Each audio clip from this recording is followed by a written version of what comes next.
Hi friends, welcome to ஜோதிமா சமையல். இன்றைக்கி நம்ம வீடியோவில் என்ன பார்க்க போகிறோன்னா, ஒரே ஒரு உருளைக்கிழங்கு இருந்தால் போதும், ஈவினிங்கு ஒரு அருமையான ஸ்நாக்ஸ் செஞ்சிடலாம். அது எப்படின்னு பார்க்கலாம். ஒரு உருளைக்கிழங்கு இருந்தால் போதும், கொஞ்சம் வெங்காயம் இருந்தால் போதும், வித்தியாசமான ஒரு பஜ்ஜி தான் செய்ய போகிறேன். இப்போது அது எப்படி செய்யணுன்னு பார்க்கலாம். இந்த மாதிரி ஒரு உருளைக்கிழங்கு இருந்தால் எடுத்துக்கோங்க. அது தோல் உரித்து எடுத்துக்கோங்க. தோல் உரிச்சிட்டு அப்புறமே சீவி வச்சுக்கலாம். நம்ம வீடியோ இப்போ தான் முத பார்க்குறீங்கன்னா மறக்காமல் ஜோதியம்மா சேனலை சப்ஸ்கிரைப் பண்ணிக்கோங்க. மறக்காமல் பக்கத்தில் இருக்கிற பெல் பட்டன் அழுத்துங்க. தொடர்ந்து நம்ம வீடியோ பார்த்துட்டு சப்போர்ட் பண்ணுங்கள், லைக் பண்ணுங்கள், கமெண்ட் பண்ணுங்கள். இப்போ பாருங்கள், எல்லாம் சீவியாச்சு. இப்போது இது துருவிக்கலாம். இந்த பெரிய கண் இருக்கிற இதில் துருவிக்கலாம். இந்த மாதிரி இருக்கும் பார்க்குறதுக்கு. உங்களுக்கு லென்த்தாக வேணும்னாலும் இந்த பக்கம் வச்சு நீட்டமாக துருவினாலும் நல்ல லென்த்தாக வரும். நம்ம எப்படியே துருமிக்கலாம். அருமையான ஒரு வித்தியாசமான பஜ்ஜிங்க அது. பாருங்கள் எவ்வளோ அழகாக வந்திருக்குன்ட்டு.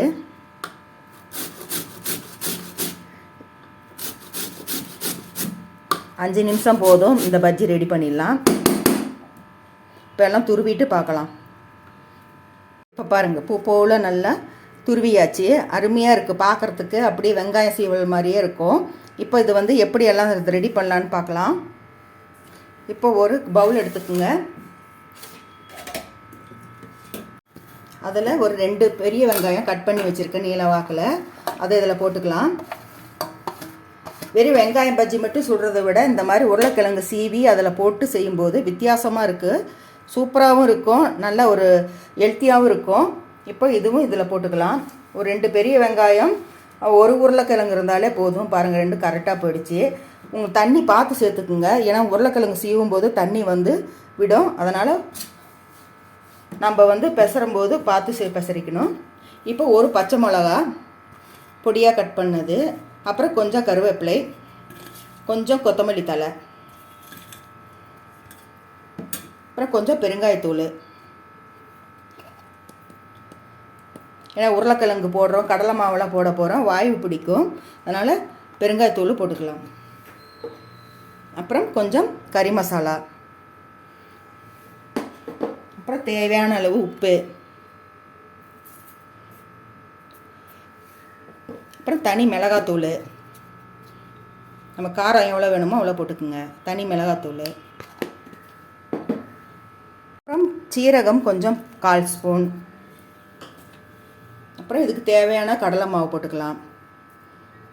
ரொம்ப அதிகம் வேண்டாம், நம்ம பெரட்டினா பிடிச்சி போடுற அளவுக்கு இருக்கணும். அந்த அளவுக்கு போட்டாலே போதும். அப்புறம் ஒரு 2 ஸ்பூன் அரிசி மாவு. அரிசி மாவு போட்டிங்கன்னா தான் நல்லா மொறுமொறுன்னு வரும். அப்புறம் ஒரு சிட்டிகை ஆப்ப சோடா மாவு. அவ்வளோதான், இதெல்லாம் போட்டாச்சு. இப்போது நம்ம இது கலந்துக்கலாம். நமக்கு இப்போ தண்ணி விடணுன்னா கொஞ்சம் விட்டுக்கலாம். நம்ம இப்போ பாருங்கள், தண்ணி பத்தலை, கொஞ்சம் தண்ணி தெளித்து விட்டுக்கலாம். மாவும் கொஞ்சம் போடணும். இப்போ கொஞ்சம் தண்ணி தெளித்து நல்லா வடை மாதிரி தட்டி போடுற அளவுக்கு வருதான்ட்டு பார்த்துக்கலாம். இப்படி பார்த்தீங்கன்னா பாருங்கள், வெங்காயமாக இருக்குங்களா, இன்னும் கொஞ்சம் மாவு போடணும். நம்ம இது அளவு கரெக்டாக சொல்ல முடியாது. 1/4 கிலோவுக்கு இவ்வளோ தான் போடுறோம் அப்படின்ட்டு. நமக்கே தெரியும், இந்த வெங்காயத்துக்கு மேலே கொஞ்சம் மாவு கோட்டிங்காக இருந்தால் சரியாக போயிடும். இப்போ போட்டு கலந்துக்கலாம். இப்போ பாருங்கள், கரெக்டான பக்குவத்துக்கு கலக்கி எடுத்தாச்சு. இந்த மாதிரி இருந்துச்சுன்னா தான் இப்படியே எடுத்து டக்கு டக்குன்னு வெங்காய பஜ்ஜி போட முடியும். இப்போ பாருங்கள், கடாய் எண்ணெய் ஊற்றிருக்கேன், அது காஞ்சிருச்சு. அது ஒன்று சின்னதாக ஒன்று போட்டு பார்த்தேன். இப்போது இந்த மாதிரி எடுத்து அப்படியே கையில் அப்படி ஓரமாக எடுத்திங்கன்னா ஒரே சேப்பாக வரும். இப்போது போட்டிருக்கேன். கொஞ்சம் நேரம் கழித்து பார்க்கலாம். நல்லா வெந்துருச்சு.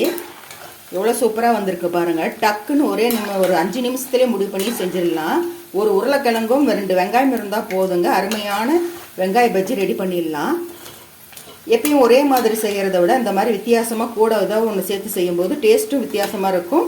நம்ம பிள்ளைங்க சாப்பிட்றதுக்கும் ஒரு வித்தியாசமான டேஸ்ட்டாக இருக்குது அப்படின்னு விரும்பி சாப்பிடுவோம். அருமையான ஈவினிங் ஸ்நாக்ஸு 5 நிமிஷத்தில் ரெடி பண்ணிட்டேங்க.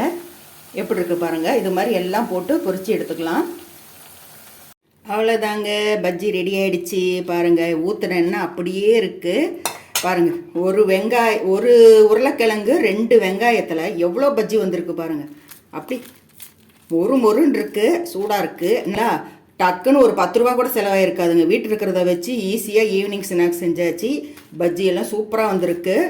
15 பஜ்ஜி வந்திருக்குங்க. 2 வெங்காயத்தில் ஒரு உருளைக்கிழங்கு. சூப்பராக நீங்களும் இதுவும் போல் செஞ்சு பார்த்துட்டு எப்படி இருக்குன்னு சொல்லுங்கள். இந்த வீடியோ பிடிச்சிருந்ததுன்னா ஒரு கமெண்ட் பண்ணுங்கள், லைக் பண்ணுங்கள். மறக்காமல் ஜோதி அம்மா சேனலை சப்ஸ்கிரைப் பண்ணிக்கோங்க. மீண்டும் உங்களை அடுத்த வீடியோ சந்திக்கின்றேன். பாய்.